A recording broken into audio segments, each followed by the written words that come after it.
আমাদের তো সব কিছু সময় আছে, কিন্তু একটু নীরবে নির্জনে আল্লাহকে ডাকার সময় নাই। এটা সব মুমিনের জিম্মাদারি, যে সবই তো করলাম, বউ বাচ্চা, ব্যবসা বাণিজ্য, ব্যস্ততা, রাজনীতি, নির্বাচন, সবই করলাম, একটু কি আল্লাহকে সময় দিব না? ঘরে ঘরে মা বোনদের যত অভিযোগ, এর মধ্যে একটা হলো আমাকে সময় দেয় না। স্বামী বলে আমি তো বাড়িতেই থাকি, সময় দেয় না। মানে সে বলে এটা তো আপনি আপনার কি নিয়ে ব্যস্ত থাকেন, ঘুমের জন্য থাকেন, কাজে থাকেন, বাচ্চাদের কি নিয়ে থাকেন, একান্ত আমাকে তো দেন না। আলহামদুলিল্লাহ আলহামদুলিল্লাহি ওয়া কাফা ওয়া সালামুন আলা ইবাদিহিল্লাযীনা ইসতাফা, আম্মা বা'দ। فأعوذ بالله من الشيطان الرجيم. بسم الله الرحمن الرحيم. رب المشرق والمغرب لا إله إلا هو فاتخذه وكيلا. صدق الله مولانا العظيم.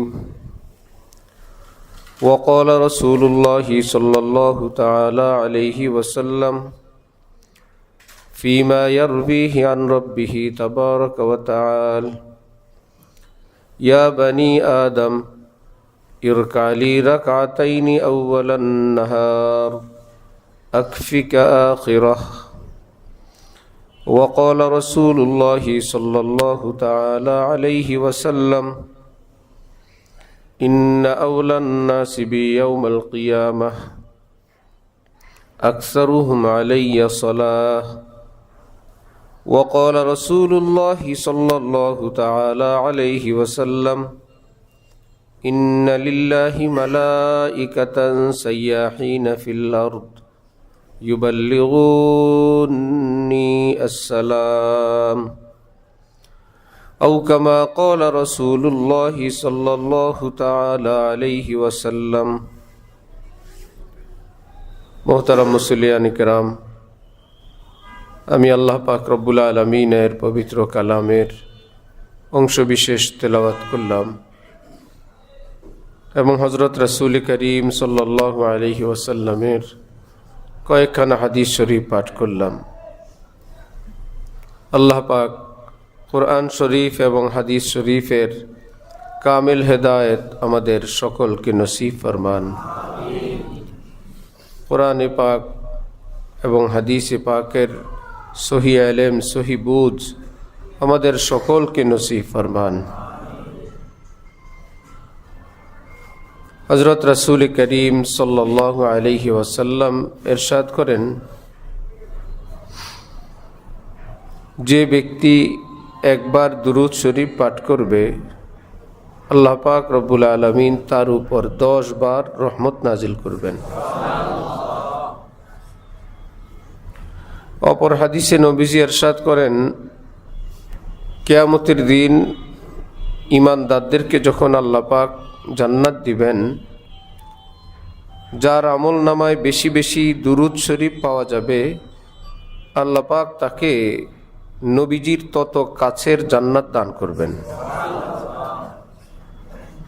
হযরত হাকিমুল উম্মত মুজাদ্দিদ মিল্লাত মাওলানা আশরাফ আলী থানভী নফরুল্লাহু মারকাদাহু তিনি বলতেন, दुरूद ऐसा अमल है जो हमेशा कबूल होता है, कभी रद्द नहीं होता। दुरूद शरीफ एमन আমল যা আল্লাহ পাক সব সময় কবুল করেন। দুরুদ শরীফ সর্বদা আল্লাহ পাক কবুল করেন, কখনো আল্লাহ পাক দুরুদ শরীফের আমল ফেরত দেন না। ऐ खुदा तू करीमी वो रसूल तू करीम, ऐ खुदा तू करीमी वो रसूल तू करीम, सद शुक्र के माए मियाँ ने तू करीम। দুরূদ শরীফ এতটা বরকতের আমল, এতটা মকবুল আমল, এতটা নূর সিক্ত আমল, কওমি মাদ্রাসায় দাওরা হাদিস জামাতে হাদিস শরীফের কিতাব পড়ানো হয়। সিয়াসিত্তার 6 কিতাব সহ আরও প্রসিদ্ধ 3-4টি কিতাব পড়ানো হয়। পৃষ্ঠায় পৃষ্ঠায় 5 বার, 7 বার, 10 বার, 20 বার দুরূদ শরীফ। সেই দুরূদ শরীফগুলো পুরাপুরি লেখা, কোনো সংক্ষেপও না, শর্টকাটেও না। ক্বালা রাসূলুল্লাহি সাল্লাল্লাহু আলাইহি ওয়াসাল্লাম। এবং তালেবে ইলমরা, ওস্তাদ সেটাকে পুরাপুরি পাঠ করেন এবং এই দুরূদ শরীফ পাঠ করাটাই ভাগ্যের ব্যাপার মনে করেন। যে ভাই হাদিস পড়ানো কতটুকু কবুল হবে জানি না, দুরূদ শরীফটা তো পড়ি। সেই দুরূদ শরীফগুলো লিখতে গিয়ে যদি সংক্ষেপ করতেন তাহলে কিতাবগুলো অনেক ছোট হইতো, সময় কম লাগতো। বলা হয় যে আমাদের সময় বেশি তো দুরূদ শরীফের জন্যই তো, কিতাব মোটা হবে দুরূদ শরীফ দিয়েই তো। এটা তো আমাদের এলমের রূহ, আমাদের মূল প্রাণ, এটা কমানোর জিনিস না। যতবার হাদিস আসছে, যতবার নবীজির নাম আসছে, ততবার দুরূদ শরীফ যিনি পড়তেছেন, যারা শুনতেছেন সবাই সাল্লাল্লাহু আলাইহি ওয়াসাল্লাম। এমনিতে মাসআলা হলো, একবার নবীজির নাম মোবারক যে মজলিসে কেউ শুনবে, প্রথমবার দুরূদ শরীফ পড়া ওয়াজিব। প্রথম একবার দুরূদ শরীফ পড়া কি ওয়াজিব। পরবর্তীতে দুরূদ শরীফ পড়া মুস্তাহাব। যত পড়বে তত নেকি হইতে থাকবে। কিন্তু ইমাম তাহাবী রহমতুল্লাহি আলাইহি নবীজির প্রেম ভালোবাসার আতিশয্যে তিনি ফতোয়া দিয়েছেন, যতবার নবীর নাম শুনবে ততবার দুরূদ শরীফ ওয়াজিব। একবার ওয়াজিব না, প্রতিবারে ওয়াজিব। দুরূদ শরীফ সংক্ষেপে বলা আদবের খেলাফ, সংক্ষেপে লেখা আদবের খেলাফ। সব সময় এটা পুরোপুরি বলতে হয়, লিখতে হয়, পড়তে হয়। দুরূদ শরীফ সাল্লাল্লাহু আলাইহি ওয়াসাল্লাম বলি তো আমরা, সাল্লাল্লাহু আলাইহি ওয়াসাল্লাম। পরীক্ষার সময় পরীক্ষার খাতা হইল ব্যাপার, এত দ্রুত লিখতে হয়, এত পৃষ্ঠা, বিশেষ করে হাদিসের পরীক্ষা। এখন ছাত্র কি করবে, আমরা কি করব? তো কখনো এমন হয়েছে যে সংক্ষেপ লিখে আগানো যায় কিনা, দেখি আর আগানো যায় না, মনে আগায় না, যে পরে ভাবলাম যে এই ভুল আর করবো না। দ্রুত লেখা সেকেন্ডের ব্যাপার, সংক্ষেপ লেখা হয় নাই। মুফতি শফি সাহেব রহমতুল্লাহি আলাইহি, মুফতি আজম পাকিস্তান, দাওরা হাদিসের পরীক্ষার্থী যারা পরীক্ষা শেষে আলেম হবেন ওই বছর, পরীক্ষার খাতায় যদি কোনো ছাত্র একবার দুরূদ শরীফ সংক্ষেপে লিখত, পুরা খাতা লাল দাগ দিয়ে কেটে দিতেন, যে এই বছরই তো এই ছেলেটাকে আমরা পাগড়ি দিব উম্মতের সামনে আলেম বলে, এই ব্যক্তি উম্মতের সামনে দেওয়ার মতন এখনো হয় নাই, তুমি আরেক বছর পরীক্ষা দিতে হবে। যে দুরূদ শরীফ সংক্ষেপ লেখে, এত বড় কপাল পোড়া, এত বড় নালায়েক, এত বড় অযোগ্য। তোমার বক্তৃতা সব লেখার সময় আছে, দুরূদ শরীফ লেখার সময় নেই। যত বক্তৃতা সব আল্লাহ। তাহলে আমরা নবীজির নাম শুনলে বললে দুরূদ কি সংক্ষেপে পড়বো না পুরোটা পড়বো? কেউ বলতে গিয়ে, বিশেষ করে যারা কোনো কামেল আল্লাহওয়ালাদের অথবা কোনো বড় মানুষের সান্নিধ্য থেকে বঞ্চিত, এদের মধ্যেই দুর্ঘটনা বেশি ঘটে। আবার কেউ আল্লাহওয়ালাদের কাছে যাতায়াত করে, তারাও করে। এই সমস্ত মানুষদেরকে বলা হয় সোহবত প্রাপ্ত, ফয়েজ প্রাপ্ত না। ফার্সিতে বলে সোহবত ইয়াফতা, ফয়েজ ইয়াফতা না। কাছে গেছে, ফয়েজ পায় নাই।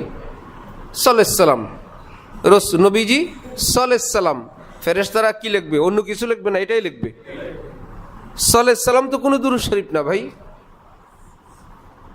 নবীজি সাল্লাল্লাহু বলছেন, এটা দুরূদ হবে না, গুনাহ হবে।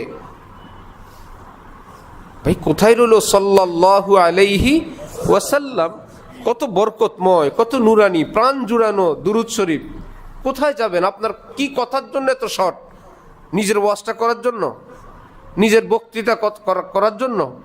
নিজের মনে কোনো কথা উকি মারে সেটা বলার জন্য দুরূদকে জবাই করে দিলেন। জলদি জলদি বলতে হবে, মনে হয় একটা বাড়তি ব্যাপার। দুরূদ শরীফ পড়ার সময় আসলে সেটা কি আমাদের বাড়তি ব্যাপার না মূল ব্যাপার? পরের কথা বলতে পারলে পড়বো, না হলে নাই, দুরূদ শরীফ পড়ে নিব। বাড়তি ব্যাপার যেমন দুরূদ শরীফ, বাড়তি ব্যাপার তেমন নামের সঙ্গে মুহাম্মদ। নিজের নাম পুরাটা, চৌধুরী, পাদ্রী, মজুমদার, পাটোয়ারি সব, ওখানে কোনো শর্টকাট নাই, মুহাম্মদের টাইম নেই। সেটা হয়তো মরশুকার মু অথবা মৌকার মু অথবা সর্বোচ্চ হওয়াকার হা অথবা এমডি। কার নাম খবর আছে আপনার? নাম कैसा है प्यारा मुहम्मद जिसके सदक़े में ईमान है जान में।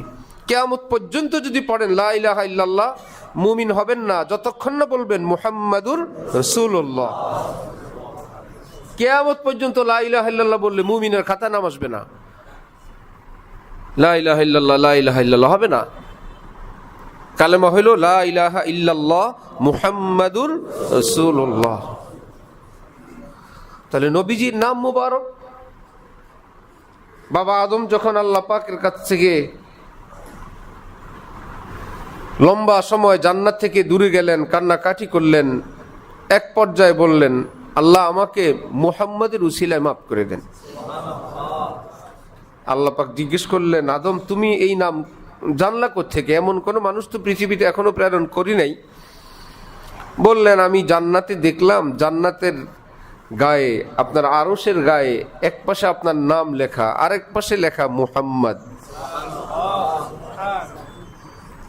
আল্লাহ বললেন, এমন নামের উসিলা দিয়েই তুমি চাইলা? এই উসিলা দিয়ে চাইলে তো আমি ফেরত দেই না, চলো তোমাকে মাফ করে দিলাম। नाम कैसा है प्यारा मुहम्मद जिनके सदक़े में ईमान है जान में। তাহলে মুহাম্মদ নামও সংক্ষেপ লিখব না, এমডি, মোকার মো, হাকার হা, বিসর্গ ইত্যাদি, মুহাম্মদ লিখলে পুরাটা লিখবো। কেমন ইনশাআল্লাহ? দুরূদ শরীফ সংক্ষেপ বলবো না, পুরাটা বলবো। আবার বলি তো, সাল্লাল্লাহু আলাইহি ওয়াসাল্লাম। নবীজি ইরশাদ করেন, ইন্না লিল্লাহি মালাইকাতান সাইয়াহিনা ফিল আরদ। আল্লাহ পাকের পক্ষ থেকে পর্যটক ফেরেশতা, ভ্রমণকারী ফেরেশতারা সারা পৃথিবীতে ভ্রমণ করতে থাকেন। এই ফেরেশতাদের ডিউটি শুধুমাত্র একটাই, দুরূদ শরীফ সংগ্রহ করা, নবীর দরবারে সেটাকে পৌঁছে দেওয়া। একদল ফেরেশতা শুধু এই ডিউটি করেন। পুরা পৃথিবীতে কে কোথায় দুরূদ শরীফ পাঠ করলো, কতবার পাঠ করলো, এই দুরূদ নিয়ে সাথে সাথে নবীজির রওজায় তার নাম, তার পিতার নাম, এলাকার নাম, দুরূদ শরীফের সংখ্যা সহ নবীজির কাছে রিপোর্ট প্রদান করবেন যে ইয়া রাসূলুল্লাহ, অমুক অঞ্চলের আপনার উম্মতি, আপনার এই বাবা, এই ছেলে, এই আপনার জন্য এতবার দুরূদ শরীফ হাদিয়া পাঠাইছেন। হাকিমুল উম্মত মুজাদ্দিদে মিল্লাত মাওলানা আশরাফ আলী থানভী নওয়ারাল্লাহু মারকাদাহু বলতেন, কোনো বিপদগ্রস্ত, পেরেশানিতে আক্রান্ত, তৎক্ষণাৎ ইমার্জেন্সি আল্লাহ পাকের রহমত প্রয়োজন, যার এই মুহূর্তে আমার এখনই রহমত প্রয়োজন, ভাই ইমার্জেন্সি ওষুধ হলো দুরূদ শরীফ। ইমার্জেন্সি ওষুধ কি? দুরূদ শরীফ। কোনো বিপদে পড়ে গেছি, কি করব কোনো কিছু বুঝে আসে না, কারণ দুরূদ শরীফ পড়লে এখনই ফেরেশতা নিয়ে নবীজির কাছে যাবে, এখনই তার নামটা নবীজির কাছে বলবে, নবীজির দরবারে নাম উচ্চারিত হবে, নবীজি সালাম গ্রহণ করবেন।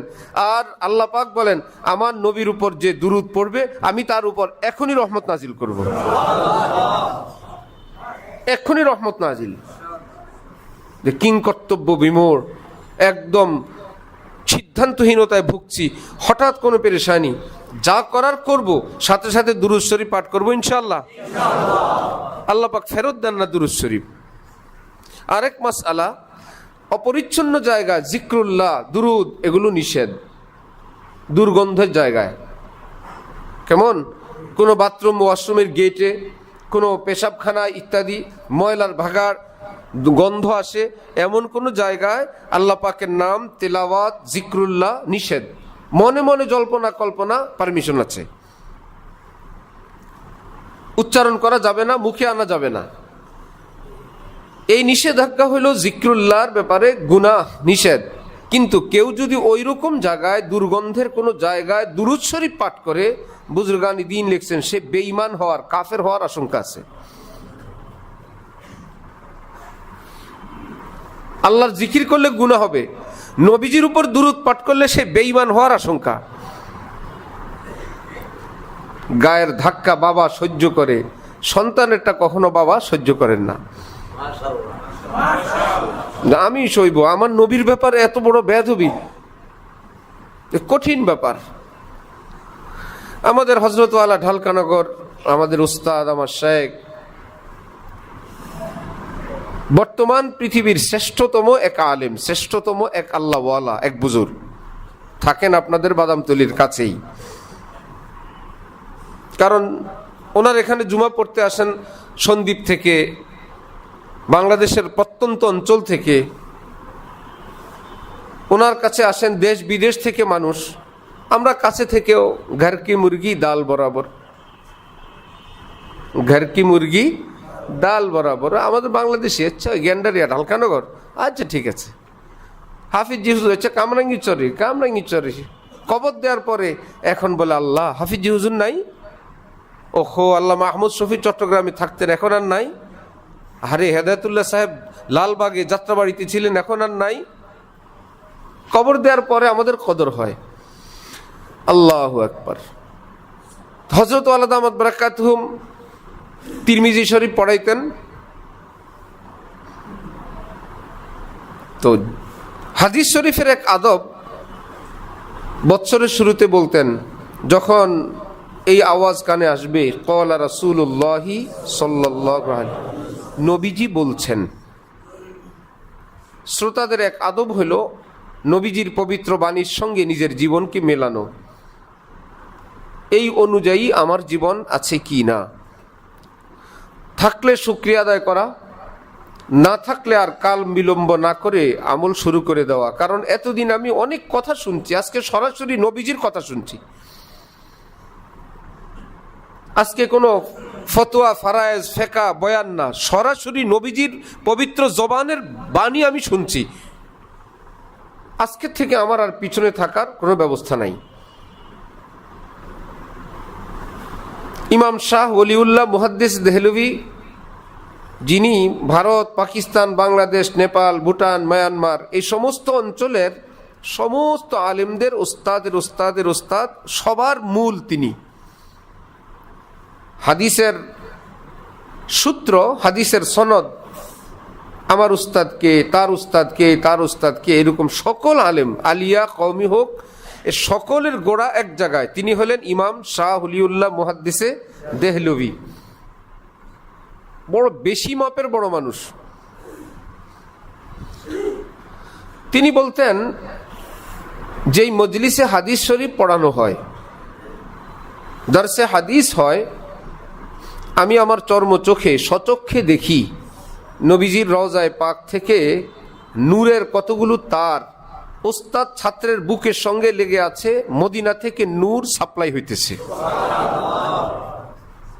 কল্পনা জগতেও না, স্বপ্ন যুগেও না, আমি আমার চোখ দিয়ে দেখি।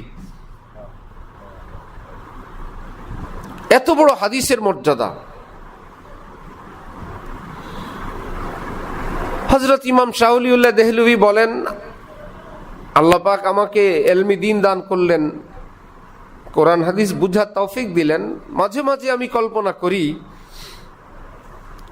আমার তো আর মাযহাব না মানলেও চলে, কারো তাকলিদ না করলে, কোরআনে পাক হাদিসে পাক অনুযায়ী আমল করার হিম্মত হয়। যেদিন কল্পনা করি ওই দিন রাতেই স্বপ্নে দেখি রাসূলুল্লাহ সাল্লাল্লাহু আলাইহি ওয়াসাল্লাম আমাকে বলেন, শাহ ওলিউল্লাহ, ইমাম আবু হানিফার মাযহাব মানবা। আমি দিনে কল্পনা করি, নবীজি রাত্রে স্বপ্নে এসে বলেন। ভারতের বিখ্যাত বুজুর্গ হযরত মাওলানা খলিল আহমদ সাহারানপুরি, ওনার ছাত্র শেখুল হাদিস জাকারিয়া সাহেব রহমতুল্লাহি আলাইহি, ফাজাইলে আমাল ওয়ালা, ভারতবর্ষে পাকিস্তান, ভারত, বাংলাদেশ যদি শুধু এইটুকুন শব্দ বলে হযরত শাইখুল হাদিস রহমতুল্লাহ আলাইহি ফরমায়া, তাহলে আর নাম বলার দরকার নাই, তখন বুঝতে হবে তিনি হযরত জাকারিয়া সাহেব। উনি ছাত্র হযরত খলিল আহমদ সাহারানপুরি উস্তাদ। নবীজির হাদিসের কিতাব আবু দাউদ শরীফের ব্যাখ্যা গ্রন্থ বাজলুল মাজহুদ উস্তাদ বলেন ছাত্র লেখেন। লেখনী কালে একদিন স্বপ্নে দেখেন হযরত শাইখুল হাদিস জাকারিয়া সাহেব, স্বপ্ন যুগে নবীজি বললেন, জাকারিয়া তোমার উস্তাদকে বলবা হাদিসের এই ব্যাখ্যাটা পরিবর্তন করে এখানে যেন এই ব্যাখ্যাটা লেখে। রাতে ওনার ঘুম ভাঙছে। নবীজির স্বপ্ন তো সত্য স্বপ্ন, এতদিন হাদিসের ব্যাখ্যা লিখি, কিছু বললেন না, আজকে বললেন এটা চেঞ্জ করে যেন আমি ব্যাখ্যা লিখি। রাতেই বিলম্ব না করে উস্তাদের বাড়ির দিকে রওনা। গভীর রাত, মাঝপথে গিয়ে দেখেন হারিকেন হাতে আরেকজন কে জানে আসে। সালাম দিলে দেখেন উস্তাদ হযরত খলিল আহমদ সাহারানপুরি। কি ব্যাপার? সালাম দিলে উস্তাদ বললেন যে, জাকারিয়া কিছুক্ষণ আগে জিয়ারত নসিব হয়েছে, নবীজি আমাকে বললেন যে খলিল আহমদ জাকারিয়াকে দিয়ে তুমি যে হাদিস শরীফের ব্যাখ্যা গ্রন্থ লেখাও, সেখানে এই শব্দটার পরিবর্তে এই ব্যাখ্যাটা লেখাবা। আমি ভাবছি নবীজির আদেশ বিলম্ব করা ঠিক না, এই জন্য তোমার বাড়ির দিকে রওনা হলাম। জাকারিয়া সাহেব বলেন, আমাকেও তো নবীজি একই আদেশ করছেন, এই আদেশ পালনের জন্য আমিও তো রওনা করলাম।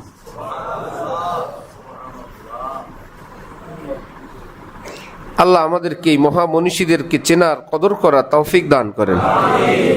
এত বড় মাকবুল, এত বড় মাহবুব মানুষ তারা, এত বড় উঁচু দরজার মানুষ তারা।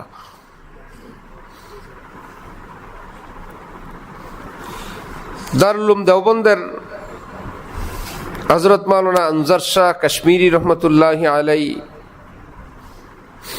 আমার যতটুকু এই মুহূর্তে মনে পড়ে, ওনার রুমের সামনে দিয়ে একজন যাচ্ছেন, এত খুশবু, ভিতরে ঢুকলেন যে এমন খুশবু তো আর পাই নাই। কিসের খুশবু এটা? বললেন যে স্বপ্ন যুগে নবীজির মাথা মোবারক একটু তেল দিয়ে দিছে মাত্র। স্বপ্ন যুগে তেল দিলেন, সেটার খুশবুতে পুরা রুম, পুরা এরিয়া একদম ঘ্রাণে মুগ্ধ হয়ে গেছে সব। আল্লাহু আকবার। আল্লাহ পাক আমাদেরকে নবীজির এবং নবীজির নাম মুবারক দুরূদ শরীফের কদর করার তৌফিক দান করেন। তাহলে আমরা মুহাম্মদ নাম সংক্ষেপে আর লিখবো না, কেমন? ইনশাআল্লাহ। ওকার দিয়েও লেখা যায়, রস্য উকার দিয়েও লেখা যায়, দোনোটা শুদ্ধ।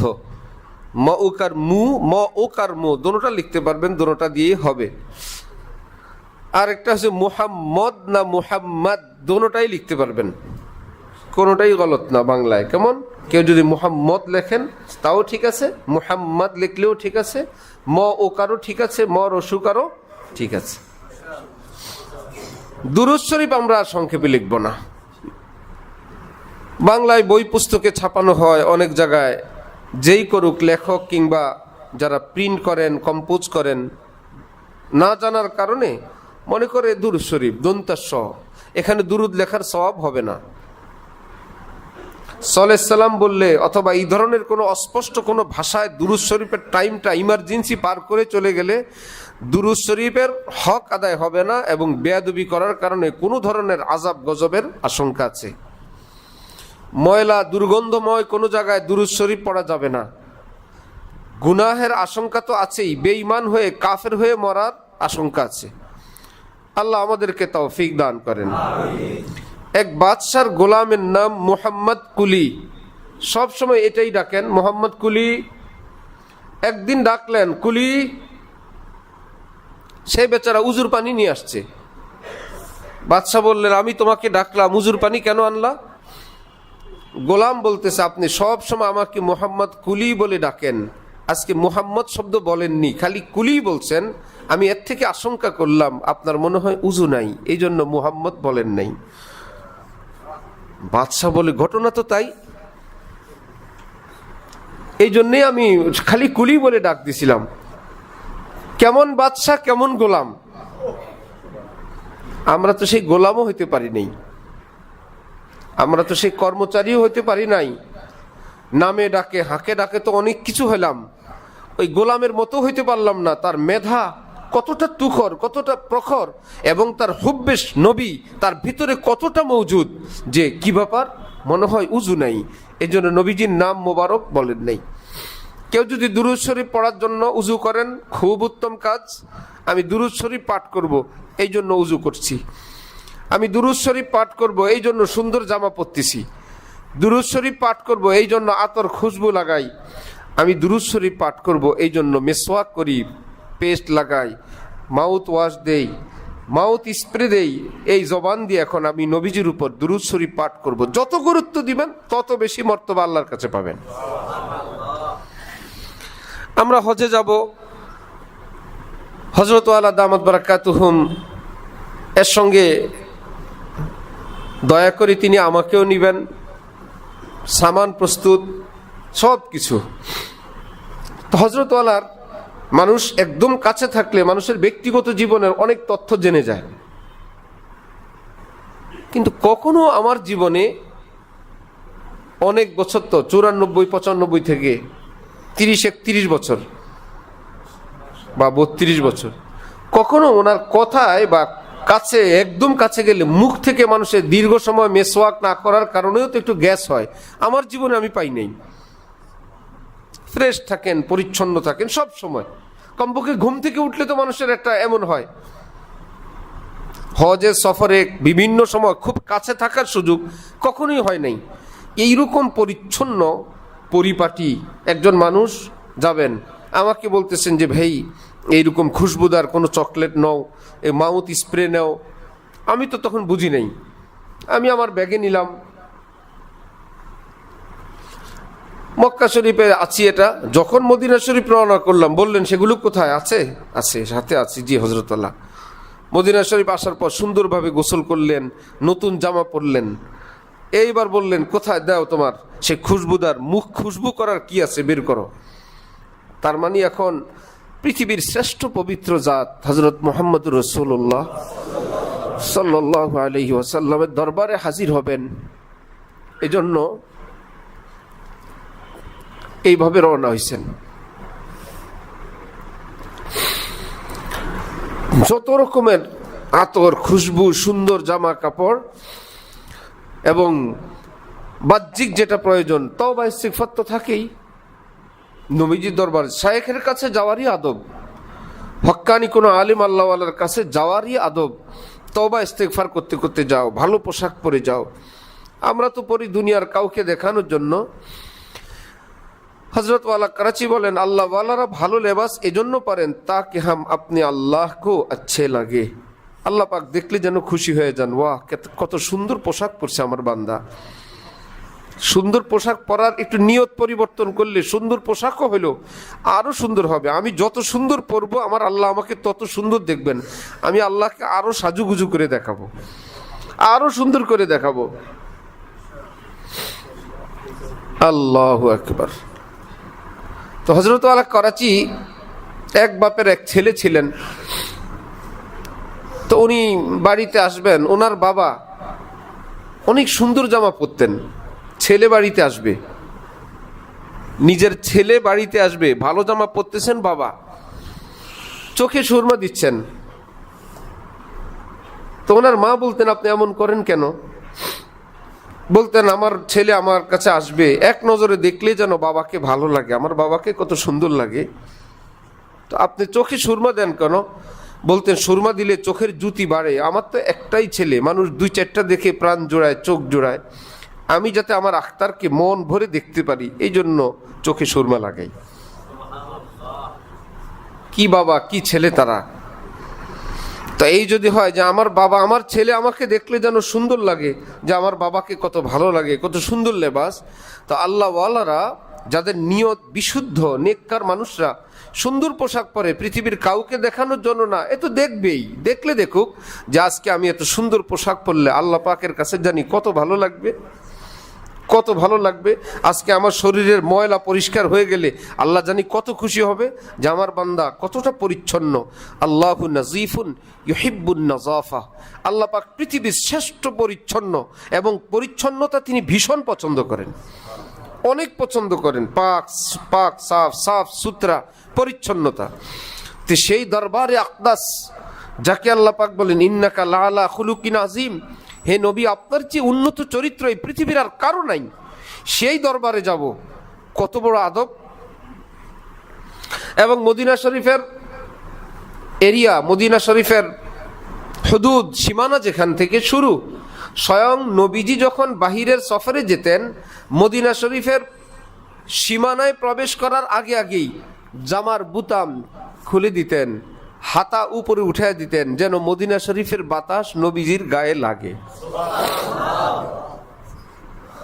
আপনার জন্য মদিনা দামি, আপনিও মদিনার পাগল। নবী বলতেন আমিও মদিনার পাগল। সারা পৃথিবীর সকল আলেম ছোট্টখাট্ট কোনো কোনো বিষয় নিয়ে বিভিন্ন দ্বিমত ভিন্ন মত পোষণ করেন, এর চাইতে বেশি একমত পোষণ করেন এইরকম সংখ্যা বেশি। দ্বিমত পোষণ করার সংখ্যা অল্প, একমত পোষণ করার সংখ্যা কি অনেক বেশি। হাজার হাজার লক্ষ লক্ষ বিষয় পুরো পৃথিবী এক, আমাদের চোখে পড়ে ভিন্নগুলো, কারণ এটা দিয়ে তো ভিন্নতা, না হলে তো একই হয়ে যায়। যে যার ভিন্নতা সেটা নিয়ে আলোচনা করে, এই জন্য নজরে পড়ে ভিন্নতা। যে সকল বিষয়ে একদম একমত, এর মধ্যে একটি হলো এই যে আল্লাহর পরে সবচেয়ে বড় জাত রাসূলুল্লাহ সাল্লাল্লাহু আলাইহি এবং নবীজি মদিনা শরীফে আছেন রওজা শরীফের ভিতরে, এই জন্য রওজা শরীফের দাম কাবার চেয়ে আল্লাহর আরশের চেয়ে বেশি। আল্লাহর পরে সবচাইতে বড় কে? আল্লাহর আরশ না নবীজি? তো নবীজি তো মদিনায়, নবীজি তো মদিনা মুনাওয়ারায়। যাদের আল্লাহ পাক তৌফিক দিছেন, অথবা আল্লাহ পাক যাদেরকে হিম্মত দিলেন, মনে মনে নিয়ত করেন ইনশাআল্লাহ जिंदगी है तो फकीरों का भी फेरा होगा, काबा सुनते हैं कि घर है बड़े दाता का रियाज। শুনলাম প্রিয় আল্লাহর এক ঘর আছে কাবা নামক, শুনলাম মদিনায় নবীজির রওজা আছে যেখানে নবীজি আছেন, যেখানে সালাতু সালাম পেশ করলে নবীজি নিজ কানে শুনতে পান এবং পবিত্র জবানে সেটার জবাব দান করেন। একদিন যাব সেই দরবারে। এক কবি বলে নাই জোফ মদদ কুন দরে হজরত পে গিরা দে, দরবান কহে উঠ কাহু উঠা নেহি যাতা। নবীজির দরবারে বেশি সময় থাকা যায় না, অল্প সময় আমার মনও ভরে না। কেমনে বেশি সময় থাকা যায়? শুনলাম কত মানুষ হঠাৎ পড়ে যায়, প্যারালাইজড হয়, কত ধরনের অসুস্থ হয়, আর নিজে চলতে পারে না, লোক লস্কর অ্যাম্বুলেন্স আসে, তারপরে তাকে সেখান থেকে উঠতে হয়। এমন ব্যাধি এমন রোগ, তুমি কোথায়? আমাকে একটু সহযোগিতা করো। আমি যখন নবীজির দরবারে যাব তুমি আমাকে চেপে ধরবা, একদম মাটিতে শোয়ায় ফেলবা, আমাকে প্যারালাইজড বানায় ফেলবা। এই বাহানায় নবীজির দরবারে আমি একটু বেশি সময় থাকতে পারবো। দায়িত্বশীলরা বলবে উঠো, কাহু উঠা নেহি যাতা। আমি তখন বলবো ভাই আমি অসুস্থ, আমি উঠতে পারি না। লোক লস্কর ডাকবে, অ্যাম্বুলেন্স আসবে, এই ফাঁকে তো আমি একটু বেশি সময় থাকতে পারবো। আয় জোফ মদদ কুন্দরে হজরত পে গিরা দে, দরবান কাহে উঠ কাহু উঠা নেহি যাতা। বিবি বাচ্চাদেরকে নিয়ে ঘরে আলাপ করবেন, দোয়া করো সবাই মিলে, আমরা মদিনায় যাব ইনশাল্লাহ, আমরা আল্লাহর ঘরে যাব ইনশাল্লাহ। যেদিন আল্লাহ নিবেন, এই দোয়া দ্বারাও আপনার ঘর সুন্দর হবে, বাচ্চাদের চরিত্র সুন্দর হবে। কেউ টাকা জোগাড় করবে, কেউ দোয়া করবে, আমরা কবে যাব। আমার ছোট্ট ছেলে কাবা আল্লাহর ঘর ছোট ছিল, সে আমার জিজ্ঞেস করতেছে মক্কা শরীফে কাবা আল্লাহর ঘর? জি। একদম পিচ্ছি, 3 বছর হবে। সে বলতেছে টোক্কা দিলে আল্লাহ বের হবেন, আল্লাহর ঘর থেকে আল্লাহ বের হবেন টোক্কা দিলে? ওহো। আমি বললাম যে না বাবা, আল্লাহর ঘর এখানে একটা বানায় রাখছেন, আল্লাহ তো আরশে থাকেন। সুবহানাল্লাহ। বড় জনের নাম মুহাম্মদ, তো মুহাম্মদ ছোট ভাইকে একটু আদর করে, খোঁচাও মারে। ছোটজন একদিন হঠাৎ বড়জনকে বলতেছে তোমার নামটা যদি মুহাম্মদ না হইতো আজকে তোমারে দেখাইতাম, তোমার নামটা মুহাম্মদ হয়ে বেঁচে গেলা। আল্লাহ তো মাসালা, কেউ তো কোনোদিন আমরা শিখায়ও নাই। নিজের বড় ভাইকে বলতেছে নামটা মুহাম্মদ হয়ে বেঁচে গেল, না হলে আজকে দেখাইতাম, শুধু খোঁচা মারো, নামের বরকতে মাফ করে দিলাম। সুবহানাল্লাহ। আল্লাহ আমাদেরকে দ্বীনের সহি বুঝ দান করেন। ঘরের মধ্যে চর্চা করবেন যে আমরা সবাই মিলে যাব, কেমন ইনশাআল্লাহ? যে আল্লাহর ঘর যাব, আল্লাহর ঘরের জিয়ারতে যাব, নবীজির রওজায় যাব, 10 টাকা করে 20 টাকা করে জোগাড় করবেন, রিজিকও আল্লাহ বরকত দিবেন, আর হালাল খাওয়ার ফিকির করবেন, বেশি বেশি দুরূদ শরীফ পাঠ করবেন। তো আমাদের হযরত ওয়ালা দামাত বারাকাতুহুমের এক সাহেবজাদি এক সময় অনেক অসুস্থ, বেশি সব ধরনের চিকিৎসা সাধ্যমতো করার এক পর্যায়ে আর কোনো কুল কিনারা না পেয়ে কে বা কারা হজরতকে স্মরণ করাইলেন, বুদ্ধি দিলেন যে এক কাজ করেন, প্রতিদিন আপনার ওই মেয়েটার পক্ষ থেকে নবীজির দরবারে সালাম পাঠান। একদিকে দুরূদ শরীফ পড়লে নবীজির দরবারে খবর যাবে, আরেকদিকে সালাতু সালাম পেশ করলে নবী সরাসরি জবাব দিবেন। আমাদের সামনে যারা মদিনা মুনাব্বরায় থাকেন, ওনার দোস্ত আহবাব, তাদেরকে হজরত বললেন যে ভাই, তোমাদের কাছে আমার অনুরোধ, আমার মেয়েটার জন্য প্রতিদিন রওজা শরীফে একটু আসবা, তুমিও সালাম দিবা, আর আমার মেয়েটার পক্ষ থেকে প্রতিদিন নবীজিকে সালাম দিবা। বললে হ্যাঁ ইয়া রাসূলুল্লাহ, উমুকে আপনাকে সালাম পেশ করেছেন, এইটুকুন বললে হবে, আরবিও বলতে হবে না। বললে নবীজি বলবে ওয়ালাইকা ওয়ালাইহিস সালাম ওয়ালাইকা ওয়ালাইহাস সালাম ইয়া উম্মতি, আমার উম্মত তোমাকেও সালাম। এই আমল শুরু হইল বেশ লম্বা সময়, কতদিন আমি জানি না। হযরত আল্লাহ সেই সাহেবজাদে আল্লাহর রহমতে এখন সুস্থ, তার মেয়ে হইছে, মেয়ে মাশাআল্লাহ হাফেজা হয়ে যাইতেছে। দুরূদ শরীফ এমন এক মকবুল আমল, আল্লাহ আমাদেরকে বেশি বেশি আমল করার তৌফিক দান করেন। হযরত হাফিজি হুজুর রহমতুল্লাহি আলাইহির কামরাঙ্গী চরে প্রতি বৃহস্পতিবার আসর থেকে মাগরিব পর্যন্ত দুরূদ শরীফের খতম হইতো, দুরূদের খতম। আমাদের তো সব কিছু সময় আছে, কিন্তু একটু নীরবে নির্জনে আল্লাহকে ডাকার সময় নাই।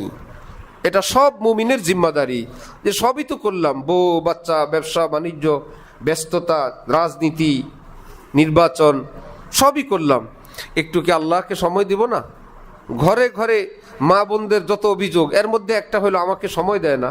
স্বামী বলে আমি তো বাড়িতেই থাকি, সময় দেয় না, মানে সে বলে এটা তো আপনি আপনাকে নিয়ে ব্যস্ত থাকেন, ঘুমের জন্য থাকেন, কাজে থাকেন, বাচ্চাদেরকে নিয়ে থাকেন, একান্ত আমাকে তো দেন না।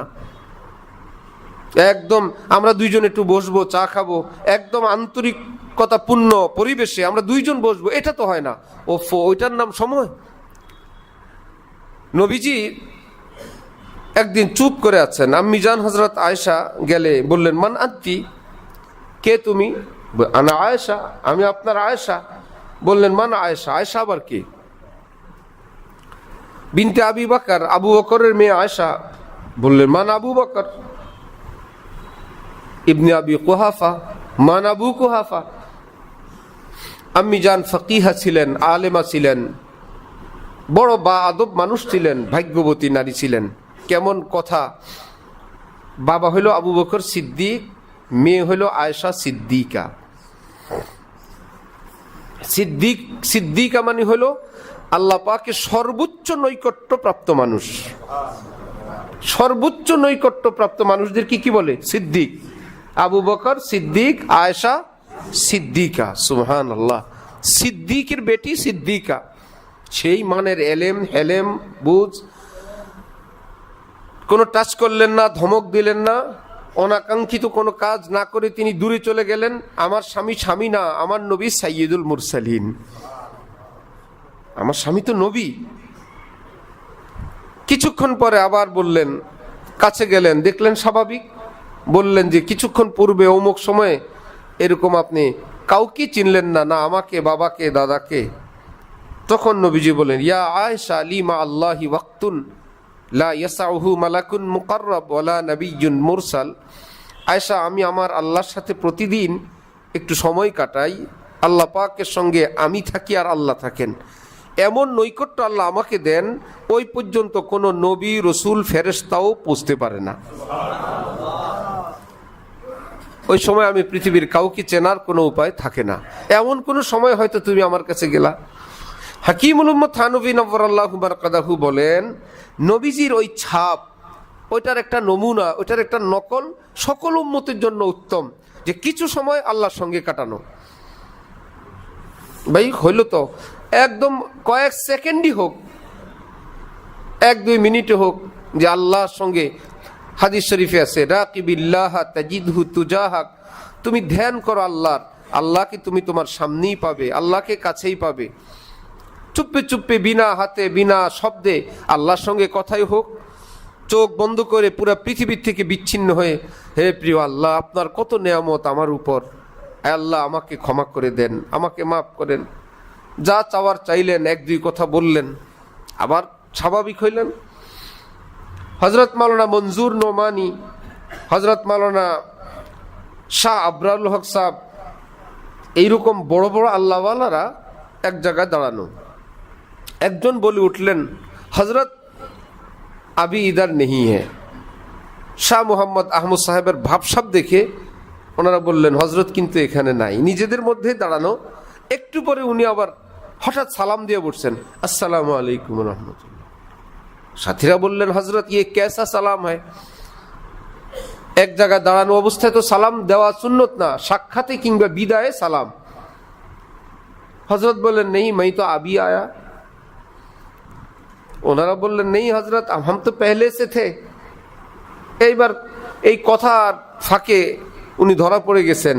এই সকলের সাথে থেকেও কিছু সময় তিনি আল্লাহর সঙ্গে কাটায় স্বাভাবিকভাবে চোখ খোলার পর একটা ঝাঁকুনি খেয়ে ভাবছেন দূরের থেকে আসছেন বা কেউ সামনে পড়ছে, সালাম দিয়ে বসছেন। আসলে তো ছিলেন এক জায়গায়, দেহ ছিল এক জায়গায়, মনের দিক থেকে তিনি বড় সফর করে চলে আসছেন। এই জন্য সেই নির্জনতা খোঁজার জন্য একদম নির্জনে নির্জনে কবে একা হব, কবে খালি ঘর পাবো, সেটা সবসময় হয়ে উঠবে না। দোকানের গদিতেও হতে পারে, মসজিদের কাতারেও হতে পারে, নিজের ঘর বাড়িতেও হইতে পারে, শোয়ার রুমেও হইতে পারে। একটু সময় চোখ বন্ধ করে আল্লাহর সঙ্গে একটু কথা বলেন, মনে মনে কোনো শব্দ বলেন, আল্লাহকে ভালোবাসেন, আল্লাহ আপনার থেকে দূরে আমার ভালো লাগে না। আয়কে সবরত নিস্ত আজ ফরজন্দুজন সবর চুদা রিজে রব্বে জুলমিনান। জালালউদ্দিন রুমি বলেন, প্রিয় স্ত্রী সন্তান থেকে দূরত্ব সইতে পারো না, আল্লাহ থেকে দূরে থাকতে কষ্ট হয় না? যে হে আল্লাহ, আমি আপনার থেকে কত দূরে পড়ে আছি। এক বুজুর্গ বলতেন, न ठहरा एकदम जन्नत में वहशत इसको कहते हैं, तेरे कोचे की जानिब भाग निकला तेरा दीवाना। এক সাধারণ মানুষ বলে, আমি জান্নাতে যাব তো আল্লাহর জন্য, গিয়ে শুনি যদি সেখানে আল্লাহ নাই, থাকবো না বেহেশতে, একদম যেখানে আল্লাহ আছে দৌড় দিয়ে সেখানে চলে যাব। জান্নাতে গিয়ে কি করব যদি আল্লাহরই না পাই? গেলাম আল্লাহ দিদারের জন্য, গিয়ে শুনলাম আল্লাহ জান্নাতে নাই, যেখানে আছে সেখানে যাব, আমি জান্নাতে থাকবো না। না ঠেরা একদম জান্নাত মে, একদম জান্নাতে থাকবো না, এক দৌড়ে তেরে কোচে কি জানে ভাগ নিকলা তেরা দেওয়ানা। আমি জানতে পারবো যেখানে আল্লাহ, আমি সেখানে চলে যাব। এজন্য আসছি পৃথিবীতে, খাওয়া পড়া চলছে, আয় রোজগার ব্যয় চলছে, হাসি তামাশাও চলছে, দেশের পট পরিবর্তন, রাজনীতি ক্ষমতার পরিবর্তন, এ চলতেই থাকবে। কিন্তু আমার আপনার কাজ বন্দিগির থেকে বিচ্ছিন্ন না হওয়া, সব কিছুর মধ্যে নিজের আখেরাত, নিজের চরিত্র, নিজের পরকাল সুন্দর রাখা। আল্লাহ পাক আমাদেরকে তৌফিক দান করেন। দুরূদ শরীফের কথা শুরুতে আলোচনা ছিল, আবারও স্মরণ করাই, বেশি বেশি দুরূদ শরীফ পাঠ করব, কেমন ইনশাআল্লাহ?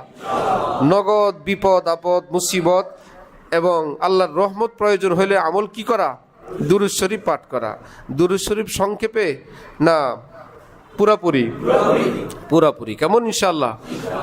নামাজের দুরূদ শরীফও দুরূদ শরীফ, আমরা যেটা পড়ি সাল্লাল্লাহু আলাইহি ওয়াসাল্লাম, তাও ঠিক আছে। নামাজের দুরূদ শরীফ একদম পৃথিবীর শ্রেষ্ঠ দুরূদ, পুরা পৃথিবীর শ্রেষ্ঠ দুরূদ, দুরূদে ইব্রাহিম। সেই দুরূদ শরীফও পড়তে পারেন। আর পবিত্র হলে আরো আদব, খুশবু হলে আরো আদব, সুন্দর জামায় আরো আদব, পবিত্র জায়নামাজে কেবলামুখী হলে আরো আদব। মজার কথা হলো, দুরূদ শরীফের ওজন করা হয় কিভাবে? একদিকে যেরকম সংখ্যায়, আরেকদিকে হলো মনের কাইফিয়ত। যত বেশি মহব্বত নিয়ে দুরূদ আমি আপনি পাঠ করব, নবীজির দরবারে এটা ওই মানের পেশ হবে। হযরত নবী বলেন, এই জন্য দুরূদ শরীফ পাঠ করবে এমন ভাবে যেন এই দুরূদ শরীফটাই নবীজির সামনে পেশ হবে। সুতরাং সেটা কত সুন্দর হওয়া দরকার। এই ইখলাস, এই মহব্বত, এই ভালোবাসা যত বেশি ওজনদার বানাবো, আমরাই উপকৃত হব। আল্লাহ পাক তৌফিক দান করেন। ওয়া আখিরু দাওয়ানা আলহামদুলিল্লাহি রাব্বিল আলামিন।